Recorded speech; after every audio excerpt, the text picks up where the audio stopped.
What's going on, everybody? My name is Aiden and welcome back to another video. Ladies and gentlemen, I feel like as a Bulls fan, it's important to kind of discuss just two former Bulls players getting a very big payday at the NBA level. Now, ladies and gentlemen, these two players were very big parts of the Chicago Bulls team last season before they ultimately got traded. It's, for in my opinion, really bad packages in return.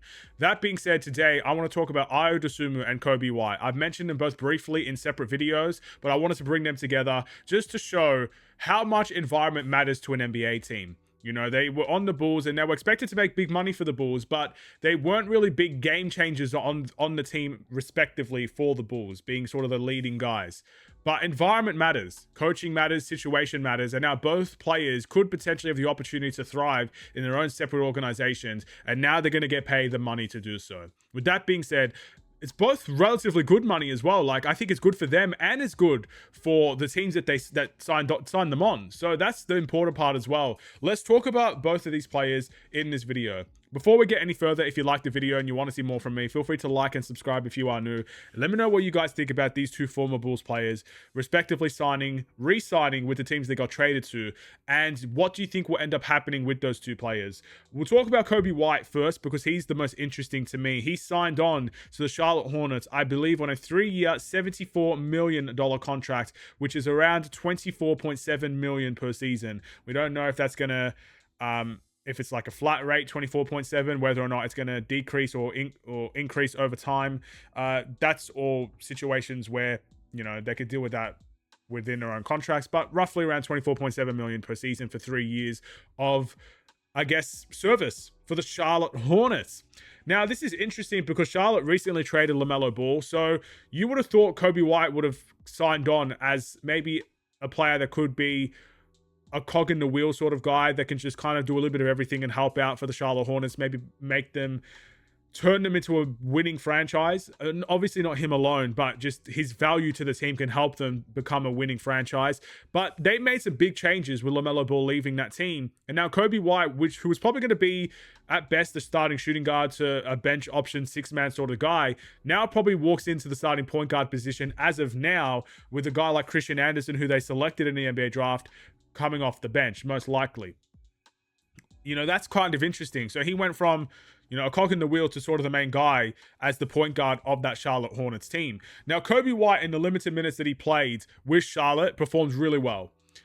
He was really decent defensively. The team was better when he was on the court defensively. The team was a better scoring team when he was on offensively. And LaMelo Ball, who we know was the foundation of that team just was instantly better anytime he was on the court. So it's going to be interesting to see how that dynamic changes and the way that they play change. The most important thing for me about Coby White is that he needs to keep up that level of performance and hard work. You know, he was expected when he was on the Bulls to be making around $30 million.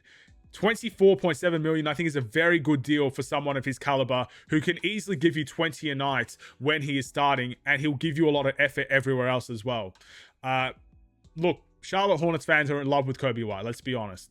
Just like Bulls fans were for the time that he was here. It sucks to see him go to the Charlotte Hornets, but at the same time, that sort of money, I'm really happy for him. And I hope he can prove why he deserves that money and probably then some in a future contract. Because 3 years, by the time that contract is up, he'll be around 28. Maybe something like that. Inclined for another contract. Another big payday. So I'm happy for Coby White. And it's interesting to see where he kind of fits into that team. And it'll be interesting to see if Charlotte stays the same or they go and make a big deal elsewhere. They go and make a big trade. They go and make a big signing in free agency and just stay competitive, because I don't see them as massively competitive now with just Naz Reid being the only addition, as far as I'm aware, with their rookies. But I do see them as a team that will be, I guess, a tough battle for most teams in the league. That's kind of where I see their project being, but they'll ultimately lose quite a few games. That's where I think Charlotte is heading at this point, unless they do make that big trade, that big signing that can help them stay competitive. Let's move on to Ayo Dosunmu. So, Ayo Dosunmu got traded to the Minnesota Timberwolves for Leonard Miller, and Rob Dillingham, 4 second-round picks, which, again, can't believe that happened. But he signed on to a 5-year, $112 million contract, which roughly averages around $22.4 million per year. Now, I remember reading a ChatGPT post. I actually asked ChatGPT because I was live on a video and I didn't have time to research it. I asked ChatGPT what Ayo Dosunmu's value would be, and they said around 14 to 17 million. And instantly, in my mind, no chance. No chance that was his value. There's no chance that that was the contract he was going to get. This man came off of a 43-point performance in the first round against the Denver Nuggets, where they were the lower seed. And they're saying that he's going to get 14 to 17 million.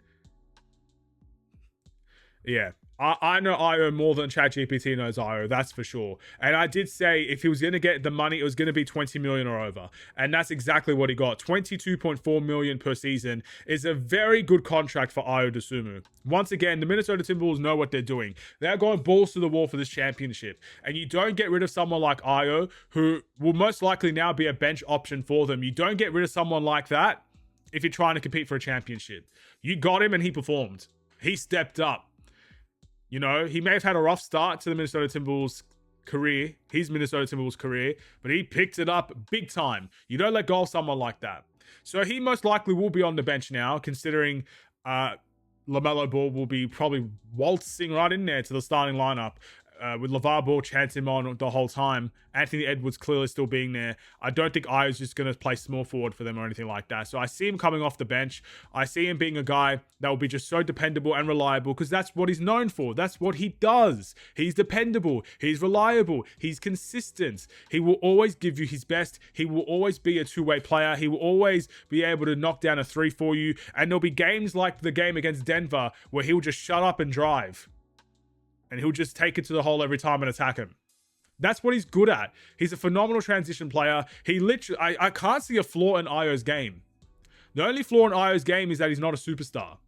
That's literally the only flaw in Ayo's game, because he can do everything. If you want him to play make, he'll play make. He'll get you the pick and roll assist and he'll do it well. You want him to defend, he's already on it. He's already got a steal for you running down in transition. You want him to dunk and take layups and attack the rim, he's got it. You want him to catch and shoot in the corner? He's got it. You want him to, you know, he even shoots off screens.